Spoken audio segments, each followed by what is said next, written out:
నమస్తే friends, welcome to my classes. నేను మీ దండు వెంకటరాములు. ఈ వీడియోలో మనం environmental studies degree first semester కు సంబంధించినటువంటి ఇంపార్టెంట్ క్వశ్చన్లు, వాటి ఆన్సర్లు, ఎక్స్ప్లెనేషన్ తో పాటు ఎట్లా ప్రిపేర్ కావాలి అనేటటువంటి పేపర్ ప్యాటర్న్ ని, సిలబస్ ని, ప్రిపరేషన్ టిప్స్ ని ప్రతిదీ కూడా చెప్పడానికి ప్రయత్నం చేస్తే ఈ ఒక్క వీడియోతో మీకు ప్రతి దాని మీద ఒక అవగాహన వస్తుంది. నేను ఆల్రెడీ ఇంపార్టెంట్ క్వశ్చన్ల వీడియోస్ అప్డేట్ చేసిన, ఆన్సర్ల ఎక్స్ప్లెనేషన్ కూడా సపరేట్ చేసిన వీడియో లాస్ట్ 5 years గా నేను చెప్తూనే ఉన్నా. ఎక్కడ ఏ క్వశ్చన్ వస్తుంది ప్రతిదీ కూడా అండర్స్టాండ్ గా చెప్పాను. లాస్ట్ ఇయర్ పెద్ద వీడియో చేసిన, దానికి సంబంధించి నియర్ 2 lakhs వ్యూస్ ఉన్నాయి. ఆ వీడియో చూడండి, మీరు ఖచ్చితంగా డ్యామ్ షూర్ పాస్ అయిపోతారు.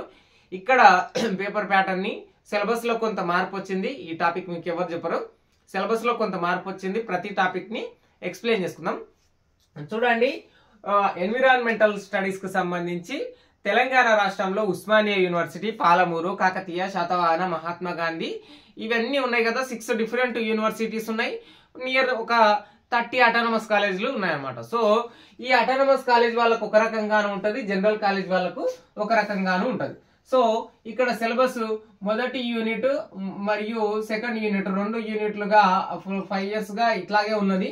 కాకపోతే యూనిట్ 2 లో అనేటటువంటిది సపరేట్ గా యాడ్ కావడం మరియు కొంత వెళ్ళిపోవడం జరిగింది అనమాట. Ecosystem, biodiversity, natural resources అనేటటువంటి యూనిట్ నెంబర్ 1 అనేటటువంటిది యాజ్ ఇట్ ఈస్ అట్లాగే ఉన్నది.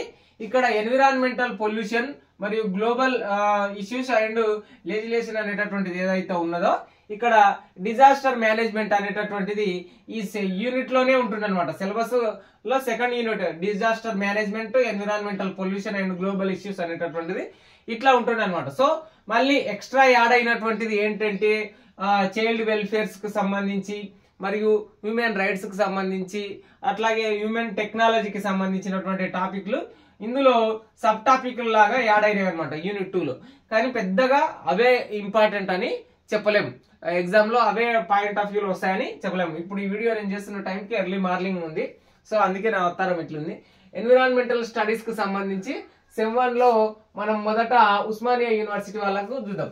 ఉస్మానియా యూనివర్సిటీ వాళ్ళకు చూసినట్లయితే December 2024 కు సంబంధించి 2024 లో ఈ వీడియో పార్ట్ ఏ గాను మరియు పార్ట్ బి గాను క్వశ్చన్ పేపర్ ఉంది.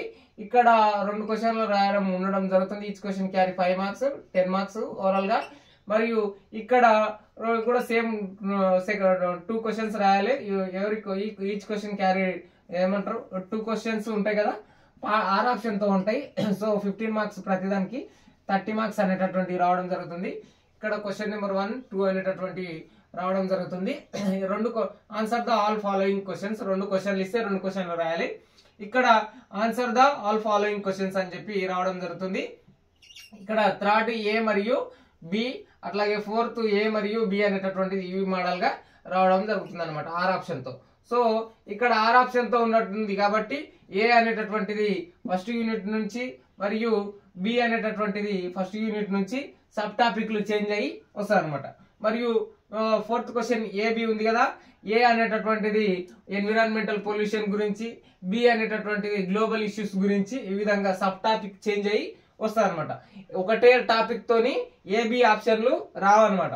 మొదట ఏ ఆప్షన్ ఉందంటే అది ఈకో సిస్టమ్ మీద వచ్చింది అనుకో, బి ఆప్షన్ అనేటటువంటిది బయోడైవర్సిటీ ఆర్ న్యాచురల్ రిసోర్స్ మీద రావడం జరుగుతుంది అనమాట. సో ఇక్కడ టైం అనేటటువంటిది 1.5 గంటల ఉండడం జరుగుతుంది. మరియు అటానమస్ కాలేజ్ వాళ్ళకి అయితే 2 hours ఉండడం జరుగుతుంది. అటానమస్ కాలేజ్ వాళ్ళకు 2 hours ఉన్నప్పుడు కొంతమందికి మార్క్స్ ప్యాటర్న్ అనేటటువంటిది ఈ మోడల్లో ఉండదు. ఇది చాలా తక్కువ మందికి చెప్తున్నా, అందరు పాటించాల్సినటువంటి పని లేదు. ఉస్మానియా వాళ్ళకు, ఓయూ వాళ్ళకైతే ఇదో ప్యాటర్న్ లో ఉంటది.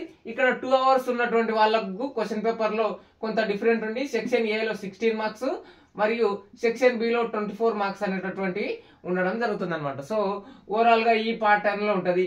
ఇంకా కొన్ని కేయూ కింద ఉన్నటువంటివి, అట్లాగే పియూ కింద ఉన్న అటానమస్ కాలేజీలకు ఎట్లా ఉంటాయంటే మొత్తం ఒకటే సెక్షన్ నుండి 50 మార్కులకు గాను క్వశ్చన్ పేపర్ ఉండడం జరుగుతుంది. వాళ్ళకు కూడా 1.5 గంటన్నర టైం అనేటటువంటిది ఉండడం జరుగుతుంది. ఒక 8 questions ఇచ్చి అందులో ఏవైనా 5 questions రాయండి అని చెప్పడం జరుగుతుంది. ప్రతి క్వశ్చన్ కి 10 marks ఉండి 50 marks అనేటటువంటిది క్యారీ కావడం జరుగుతుంది. సో ఇది ఎన్విరాన్మెంటల్ కు సంబంధించినటువంటి పేపర్ ప్యాటర్న్.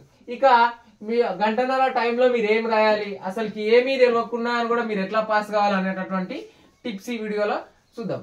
ఇక్కడ ఎన్విరాన్మెంటల్ స్టడీస్, ఎన్విరాన్మెంట్ అంటే ఏంటి? వాట్ ఎన్విరాన్మెంట్ అంటే మన సరౌండింగ్స్ ఉన్నటువంటి అంశాలు అన్నమాట. సో ఎన్విరాన్మెంటల్ స్టడీస్ అంటే మన సరౌండింగ్స్ ఉన్నటువంటి దాని మీద అధ్యయనం చేసేటటువంటి శాస్త్రం అన్నమాట. ఈ ఎన్విరాన్మెంటల్ స్టడీస్ మరియు యూనిట్ 2 లో ఉన్నటువంటి పొల్యూషన్ టాపిక్లు. ఈ పొల్యూషన్ అంతా ఏంటి? దేని గురించి?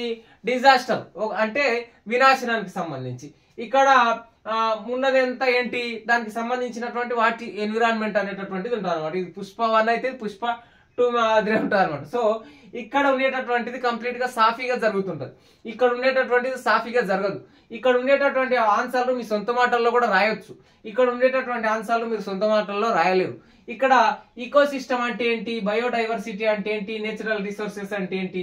ప్రకృతిలో దొరికేటటువంటి లభించేటటువంటి వనరులు, సూర్యరశ్మి, కాంతి, మరియు అంటే సన్సెట్ కావచ్చు, వాటర్ కావచ్చు, భూమి లోపల ఉండేటటువంటి ఖనిజాలు కావచ్చు, మెటల్స్ కావచ్చు, ఇవన్నీ ఎన్విరాన్మెంటల్ నుంచి మనకు న్యాచురల్ గా దొరికేటటువంటివి.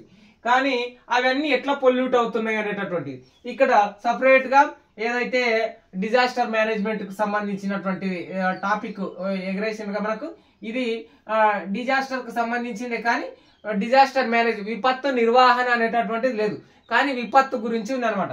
డిజాస్టర్ మేనేజ్మెంట్ లేదు, యూనిట్ 2 లో డిజాస్టర్ ఉందన్నమాట. సో ఎన్విరాన్మెంటల్ పొల్యూషన్ లో ఇక్కడ పొల్యూషన్ అనేటటువంటి దేని మీద? ఎయిర్ మీద మరియు వాటర్ మీద సాయిల్ మీద ఉండి ఇక్కడ పొల్యూషన్ మీద యాక్ట్స్ ఉంటాయి అన్నమాట. భారతీయ చట్టాలు అనేటటువంటి ఉంటాయి కదా, అవి ఏం చెప్తాయి అనేటటువంటి దాని మీద క్వశ్చన్ రావడం జరుగుతుంది. ఇక మోస్ట్ ఇంపార్టెంట్ గ్లోబల్ వార్మింగ్ మీద క్వశ్చన్ రాకుండా క్వశ్చన్ పేపర్ రాదు. సో గ్లోబల్ వార్మింగ్ అనేటటువంటిది మరియు natural resources, renewable, non renewable resources ఏదైతే ఉన్నాయో దాని మీద ఒక క్వశ్చన్, మరియు బయోడైవర్సిటీ మీద ఒక క్వశ్చన్, ఈకో సిస్టమ్ మీద ఒక క్వశ్చన్ అన్నమాట. బయోడైవర్సిటీ మీద మరియు ఈకో సిస్టమ్ మీద ఒక క్వశ్చన్ అనేటటువంటిది, రెన్యూవబుల్, నాన్ రెన్యూవబుల్ మరియు నాన్ రెన్యూవబుల్ రిసోర్సెస్ అనేటటువంటి ఏదైతే ఉంటో వీటి మీద ఈ టాప్ 5 క్వశ్చన్స్ అనేటటువంటి ఖచ్చితంగా క్వశ్చన్ పేపర్ లో వచ్చే తీరుతాయి, దీంతోనే వస్తాయి అనమాట. మీరు ఆన్సర్ రాసేటప్పుడు మీకు ఏమీ తెలియకున్నా సరే ఈకో సిస్టమ్ అంటానని పెట్టింది అనుకో, ఈకో సిస్టమ్ అనేటటువంటిది ప్రకృతి గురించి అధ్యయనం చేసేటటువంటిది అని చెప్పి, ఈ విధంగా ఈకో అనేటటువంటిది ఫ్రెంచ్ పదం నుంచి వచ్చిందని చెప్పి నేను ఆల్రెడీ ఒక ఇంపార్టెంట్ ఆన్సర్స్ ఎక్స్ప్లెనేషన్ వీడియో చేసిన, దాంట్లోనూ చూడండి. దాంట్లోనూ మీకు ఈకో సిస్టమ్ మీద, బయోడైవర్సిటీ మీద, ప్రతి దాని మీద తెలిసిపోతుంది. ఇక్కడ సెక్షన్ ఏ లో ఉండేటటువంటి క్వశ్చన్లు అనేటటువంటిది మీరు సింగిల్ పేజ్ రాసినా సరే మీకు 5 మార్క్స్ అనేటటువంటి పడతాయి. ఇక్కడ సెక్షన్ బి లో ఉండేటటువంటిది ఒక పేజీన్నర మీదనే రాయడానికి ప్రయత్నం చేయండి, ఒక పేజీ అటు ఇటుగా రాసిన పర్లేదు. సో ఇది ఎన్విరాన్మెంటల్ స్టడీస్ కి సంబంధించి ఎన్విరాన్మెంటల్ పొల్యూషన్ ఏదైతే ఉందో దాని మీద ఎక్కువ నేర్చుకోండి, బయోడైవర్సిటీ మీద ఎక్కువ నేర్చుకోండి. ఈ వీడియోలో టాప్ 10 క్వశ్చన్స్ చెప్తా చూడండి. మొదట రెన్యూవబుల్, నాన్ రెన్యూవబుల్ రిసోర్సెస్ మొదటి క్వశ్చన్. రెండవ క్వశ్చన్ అనేటటువంటిది గ్లోబల్ వార్మింగ్ కి సంబంధించినటువంటిది. గ్లోబల్ వార్మింగ్ కి సంబంధించినటువంటి ఇష్యూస్ ఏమైతే ఉన్నాయో అది థర్డ్ క్వశ్చన్. ఇక్కడ biodiversity 4th question, ecosystem 5th question, అట్లాగే environmental air pollution 6th question, అట్లాగే వాటర్ పొల్యూషన్ 7th క్వశ్చన్, అట్లాగే ఏదైతే బయోడైవర్సిటీకి సంబంధించినటువంటి గ్లోబల్ ఇష్యూస్ అనేటటువంటి ఉన్నాయో ప్రపంచవ్యాప్తంగా ఉన్నటువంటిది అది 9th క్వశ్చన్. అట్లాగే డిజాస్టర్ కి సంబంధించి మీకు ఏదైతే చట్టాలు ఉంటాయో, యాక్ట్స్ ఉంటాయో, వైల్డ్ లైఫ్ యాక్ట్ అనేటటువంటిది, వన్యప్రాణి సంరక్షణ చట్టం అనేటటువంటిది ఒకటి ఉంటుంది, అది 10th క్వశ్చన్ అని. ఈ విధంగా ఉంటాయి. నేను టాప్ 10 మళ్ళీ మీకు కన్ఫ్యూజ్ కాకుండా ఇవ్వడానికి ప్రయత్నం చేస్తా. చూడండి, ఈ 10 క్వశ్చన్స్ ఏవైతే నేను టాప్ 10 క్వశ్చన్స్ అని చెప్పి మీకు ఈ వీడియో కింద పిన్ చేసి పెడతా, ఆఫ్టర్నూన్ వరకు అప్లోడ్ చేసి పెడతా దాన్ని. సో దాన్ని తీసుకొని చదువుకోవడానికి ప్రయత్నం చేయండి. ఇప్పటికైనా సరే లాస్ట్ 1 year కింద చేసిన చూడండి ఆన్సర్స్ ఎక్స్ప్లెనేషన్, అది డీప్ గా 30 minutes ఎక్స్ప్లెయిన్ చేసిన. 30 minutes లో మీకు అన్ని క్వశ్చన్లు A to Z 2 యూనిట్లు కవర్ అయితే అన్ని ఆన్సర్స్ ఎక్స్ప్లెనేషన్ ఉంది. ఇది ఈ వీడియోకి సంబంధించినటువంటి paper pattern part A part B గా వస్తుంది. మొత్తం గంటన్నర టైం ఉంటుంది. మీరు సెక్షన్ A లో 10 మార్క్స్ వస్తాయి, సెక్షన్ B లో 30 మార్క్స్ వస్తాయి. ఈ వీడియో ఇంతటితో సమాప్తం. జై కాంగ్రెస్.